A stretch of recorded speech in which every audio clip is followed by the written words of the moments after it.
Welcome back to Around the Premier League, joined by Adam McCullough from Full Time Devils. Make sure to check out their YouTube channel and another great YouTube channel, of course, The True Geordie has also got a gaming channel as well. Check out them both. Good plug there for both of you guys at the start. You can pay me later. So, we're going into this. Brendan Rodgers sacked.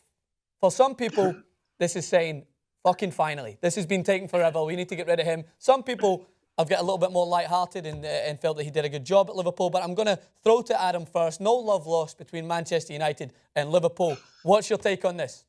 Well, it was always coming, wasn't it? Yeah. I'm just gutted that he couldn't win that Merseyside derby, so he got like an extra month or two. Because I think, as funny as it is watching Liverpool be in such disarray and have a manager who was so clueless and have to sack him, the truth is they've got some fantastic options there now. When you're looking at Ancelotti, Klopp, even De Boer, they could come in and do a good job there. So, and especially someone like Klopp, if he galvanizes the fans at the club, he could do a long-term job there. So the options that they have makes it seem like, damn, that's more bad news this weekend. Yeah, I agree, and it's quite a short list there, and the bookies are already placing Klopp as a front runner, who I think I would love to see in the Premier League. But True Geordie, who do you think should replace Brendan Rodgers now, and why? Who, out of all these big names, do you think can lead Liverpool back to somewhat success? Well, before I say that, mate, I just want to touch on Brendan Rodgers because I think it's a little bit more grey than a lot of people are making it out to be black and white. I actually think Brendan Rodgers, to be fair to him, did give Liverpool their best season in Premier League history. Yeah. Now, I know a lot of people say, oh, it was just because they had Luis Suarez, which is kind of true. But then if you look at every manager who's been successful ever, you could say, you know, was Alex Ferguson so successful in the Champions League last time round because he had Ronaldo, or Guardiola had Messi? And when you take Sterling, Suarez, Steven Gerrard out the equation, and then have Sturridge injured, I think every manager would struggle because Liverpool can't attract the kind of players you need to replace those kind of players. Mm-hmm. So he's had to kind of get players in who aren't as good. And the problem he's had is all of them have been flops pretty much. I mean, yeah, he did sign Coutinho and he's done all right. But when you look at these big money signings, they've pretty much all flopped. Yeah. So I kind of feel like he did well at a point, but the time's come, to be fair. The time has come. And I would go for Klopp because he's used to doing well against big opposition like Bayern Munich, and that's what he's going to need to do. He's going to show no fear when he comes up against Man United. When you look at Liverpool this season, when they come up against Man United, they were scared, and it was obvious, and they just basically went to try and get a draw if they could.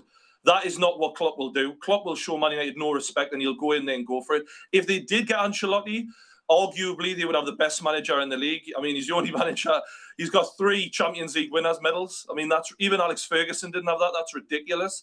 But I think Klopp would be really well suited to Anfield. I think with Jurgen Klopp, what you're going to get is you're going to get a manager who's used to making use with a team who's been bossed around by the bigger players who've got more money. Like Bayern Munich handpick players from Borussia Dortmund, but Jurgen Klopp was still able to put together a phenomenal team chemistry, a team that wanted to play for each other. Of course, you can't keep hold of Lewandowski when you can only offer him half of the contract that Bayern Munich can offer him. Same with Götze and the likes of them. But Jurgen Klopp understands what it means to build a team around what he's working with. And I do agree that Brendan Rodgers, he did deliver Liverpool with a successful season, but you have to measure at Liverpool what they consider as success, because we remember Kenny Dalglish, who holds obviously a place in my heart from his time as a Celtic legend, but he delivered Liverpool to 2 cup finals. He finished okay in the Premier League, but it seemed like he was restoring Liverpool to an idea of success. But he was fired. And you have to think about it. Who is taking control to be fair to Rodgers, if I could just say one thing. To be fair to Brendan Rodgers, though, he did better than Kenny Dalglish in the league. And if you look at his net spend a season, it worked out at about 25 million a season. Yeah. One thing about Klopp is when he lost Götze, when he lost Lewandowski, he struggled as well. Yeah. And that was in the German league. And the German league is not as competitive as the Premier League. So I'm not saying that Klopp won't do better than Rodgers. I do think he will.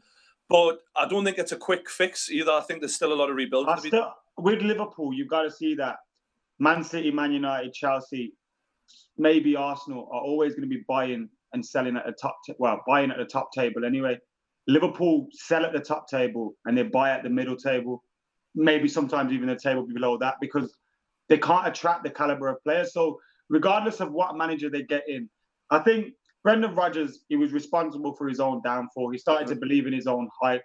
You hear his Brentisms every single week. I think, no, it's true though, because it is, isn't it? It comes out with cliche statements. Like I was listening to his interview before the derby on the radio to Emirates yesterday, and he was asked about, are Liverpool our favourites coming into this game? Are you surprised by that? And he was saying, no, we are Liverpool. And it's like, mate, what are you talking about? Stop quoting irrelevant quotes and speak about how it really is. And I think even Liverpool fans got bored of that. When you're sitting top of the league and people are pulling these quotes out of their arse like they're Bill Shankly or Matt Busby, then you're going to think, hold on, this guy's got something about him. But when the chips are down, he couldn't do it. And I think he sounded deluded, didn't he? He at the end, if you see Louis van Gaal, he's just real, isn't he? He's just honest a lot of the time. If Man United are shit, he'll just be like, it was crap. Like, he'll quite happily admit it. But like, Brendan Rodgers did sound just like deluded, airhead. Every week it was a good. They gave me what they had. They gave their good all. character. That was the phrase, wasn't it? Character. Epitomizes it. Also, I think it was his own fault. And yeah, sounds to me like a manager who we've seen in a recent press conference who answered a question, and it took him 7 minutes to get through to an answer, in Jose Mourinho, who is basically going ahead and saying, if you sack me, you're sacking the best manager ever. I mean, it was entertaining to say the least. But this does pose a question. When you see Brendan Rodgers being sacked for his performance this season in Liverpool, I think it's crazy that everyone's even discussing the fact that Jose Mourinho is not going to be there as a Chelsea manager, like, for much longer. But even just saying that, you just think to yourself, that can't be right. It's Jose Mourinho. He's returned Chelsea to a Premier League title. But when you think about it, his start to the season, the worst Chelsea start since, 1987. What point do you think Chelsea need to start figuring out whether Jose Mourinho can either step up and take accountability for what's going on at Chelsea, or they need to maybe perhaps look at other managers? I don't think that's an option, but people are stating it. What do you think, Jordy? Well, I think knowing Roman Abramovich, you kind of know what to expect. He just has a gun out at the back of the manager's head, and he's just like waiting to pull the trigger pretty much for the whole time. But if you get rid of Jose Mourinho, you're just kind of putting a plaster over an axe wound. The real problem is the players. The players aren't delivering. Big players. I watched Cesc Fabregas walk to track a goal yesterday. You're getting paid millions to walk and watch Davis stick in the back of the net. This is unbelievable. Eden Hazard. Anyone seen him since last season? It's been a joke. Diego Costa couldn't hit a barn door. John Terry is obviously needing a replacement for him. Cahill. I wouldn't have Cahill for Newcastle right now. He's shocking. Yeah. You can't, changing the manager isn't going to stop all of that all of a sudden. So I think they need a real clear out of a lot of the dead wood. And that should have been seen at the end of last season when they hobbled over the finish line.